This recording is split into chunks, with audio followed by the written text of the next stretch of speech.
how did Dostoevsky predict the financial crash of 2008? Well, there's a powerful reason why Dostoevsky is widely considered to be a master, if not the master, of fiction about the human condition, psychological fiction. And it's a reason that explains why Notes from Underground is considered to be the first work of existentialism. To understand this, we have to think of the modern Western world as starting from a kind of year zero that began with philosophers like Kant and events like the French Revolution in around the 18th century. Kant's philosophy, published in the second half of the 18th century, argued that humans were inherently rational creatures, that the very structure of our brains allowed people to do things like maths naturally. For Kant, humans could understand the world of their own accord. The French Revolution is an important part of this chapter in Western philosophy because it resulted in the idea of citizenship for the first time, that people were independent and rational, and so could partake in the governing of themselves under a democratic system. This is an almost criminal summary, but it's important to understand this, to understand the context that Dostoevsky was writing in. The idea of the perfectly rational person, while not put so strongly by Kant or by much of the philosophy he inspired, was taken up by a tradition known as rational egoism. In 1863, Nikolai Chernyshevsky published the novel What Is to Be Done. An instant success, What Is to Be Done is a paragon of rational Enlightenment thought. The rational egoists and the characters of the novel argued that if people simply rationally calculated what was in their own self-interest and acted accordingly, each person's self-interest would balance the others out. This was similar to Smith's invisible hand of the market, supply and demand. And if all this happened, a utopia would develop. Humans aren't or shouldn't be altruistic, he argued. I might help you, but only if it benefits me in some way, only if it pleases me. Dostoevsky was so disgusted by the novel that in 1864 he wrote his second novel, Notes from Underground, as a response. The novel is split into two parts. First, a philosophical monologue by a bitter anti-hero. The second recalls brief events that spring from this anti-hero's egoistic but confused worldview. He tries to gain respect from old school friends who he actually hates at a dinner, and he psychologically torments a prostitute. But Dostoevsky's primary concern is this: rational egoism is dangerous. People aren't rational. They are confused, spiteful, spontaneous, among other things, and so if you encourage individuals to simply act in their own self-interest while abandoning altruism, chaos would ensue. He argues that men don't know what's in their self-interest.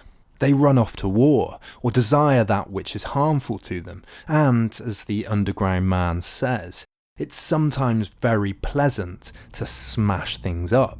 James Scanlan describes the Underground Man as self-indulgent, malevolent, envious, vain, imprudent, inconsiderate, boastful, rude, domineering, sadistic, vengeful, cowardly, manipulative, inconsistent, impudent, ungrateful, lazy, stubborn, destructive, capricious, mendacious, tyrannical.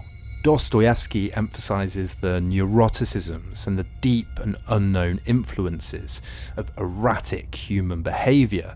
The Underground Man refers frequently to the contradictions within himself.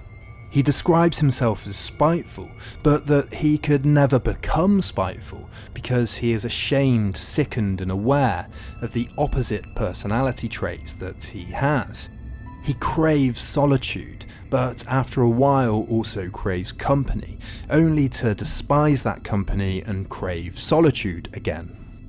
He ultimately has no sense of identity, no foundations. Rather than being rational and one-sided, man is in flux, random, and many-sided, Dostoevsky writes.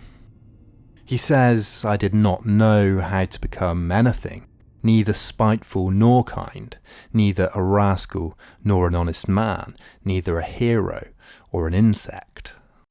He wants to be full of loving kindness, but in other moments wants to be triumphant over everyone. While another philosopher of the Enlightenment, Hegel, in the spirit of Kant, argued that irrationality and contradiction would be worked out by the inexorable march of rationality and history, Dostoevsky challenges this with the ultimate contradiction. He argues that if a method like rational egoism is an iron law of metaphysics, then to be free is to fight against it, to deny it.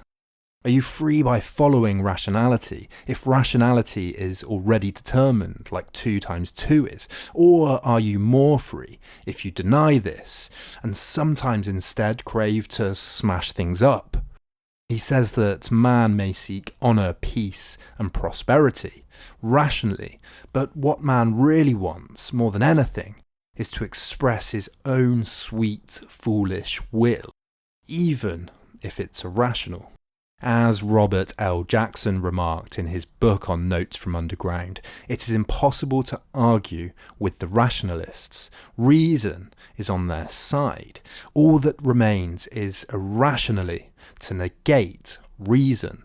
The point for Dostoevsky is that to be rational, we must know what we desire.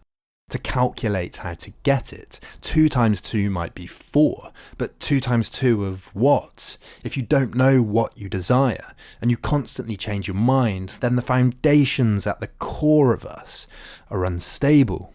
What's powerful about this insight, as Dostoevsky himself argued, is that we will be irrational, we'll go mad, just to prove that we're free.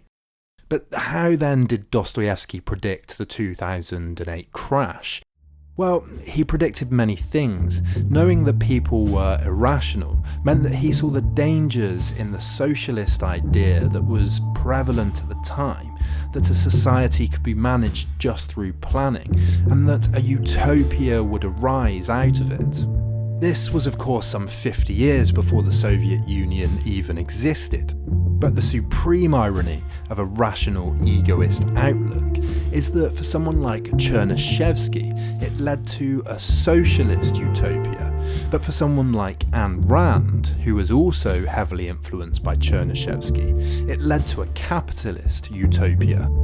This contradiction is a perfect example of what Dostoevsky meant. And when Alan Greenspan was appointed head of the Federal Reserve under Reagan in 1987, he brought Rand with him as one of his closest advisors. As an adherent to her philosophy of objectivism, a direct outgrowth of rational egoism, Greenspan advocated for a relaxing of regulation and intervention. Leave the markets to it. People will act rationally on their own and everything will balance out.